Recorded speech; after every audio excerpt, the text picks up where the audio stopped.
Oprah Winfrey.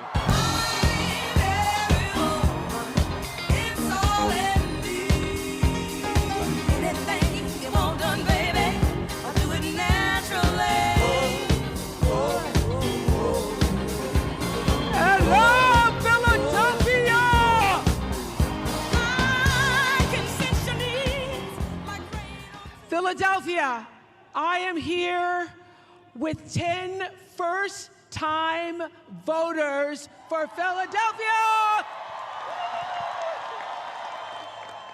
So Phoenix, I hear you did research before voting.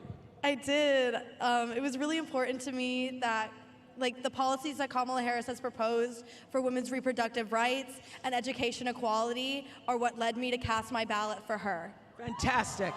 And Eddie, I heard you stood in line because? Because honestly, it was an honor as an African American to exercise my right to vote, which my ancestors fought so hard for. And as a professional soccer player for the Philadelphia Union, I know that God, He gave me the opportunity to be a leader in this platform to encourage my peers and all of you out here to stand for what's right. Go Kamala.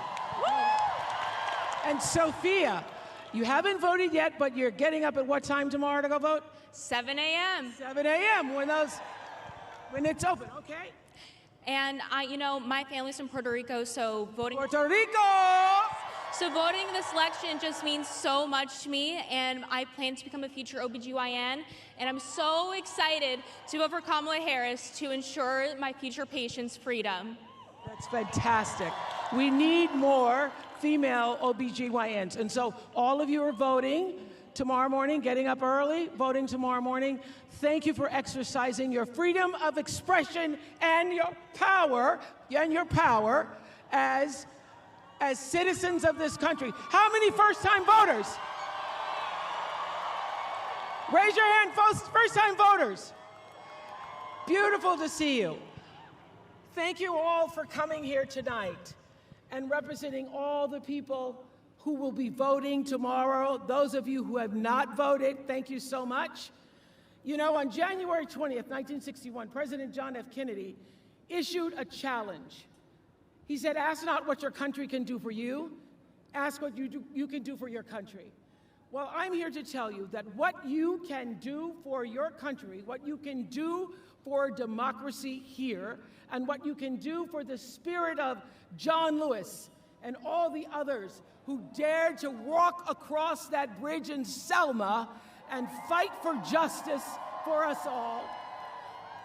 What you can do for every pregnant young woman who has died because she was not eligible to receive the emergency medical care she desperately needed because of an abortion ban.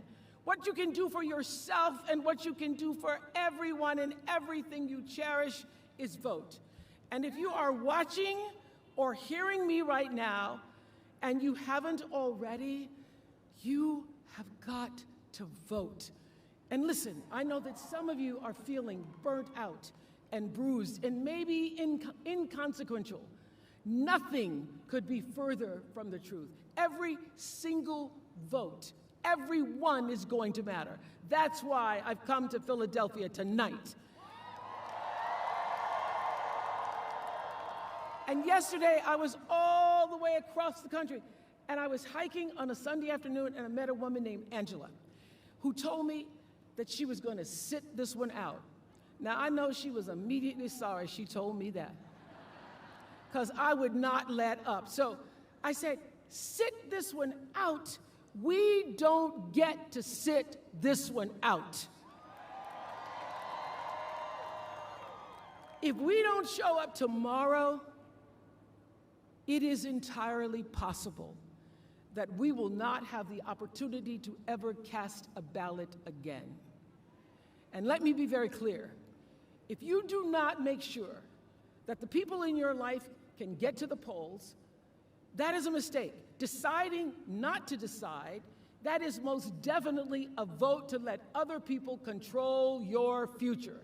Now, we all know what we're voting against.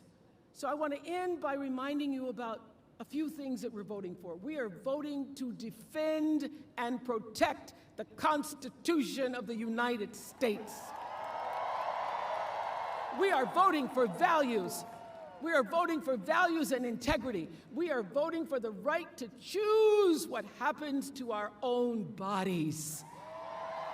We are voting to save ourselves from this precipice of danger where we now stand. All the anxiety and the fear you're feeling that because you sense the danger, and you change that with your vote. We are voting for healing over hate. Now, I believe in this promise of America. America has been the greatest country in the world for me. I believe that if you and I and the voters you see on this stage show up for our country tomorrow, if we answer that call that President Kennedy made more than 6 decades ago, then we have the power to choose a leader who will see us. She sees us, and she will do her mighty best to serve all of us. I believe we can do that, and I know she can do that. Yes, she can. Yes, she can. Yes, she can. And to say it and sing it and drive that message home, put your hands together for Will I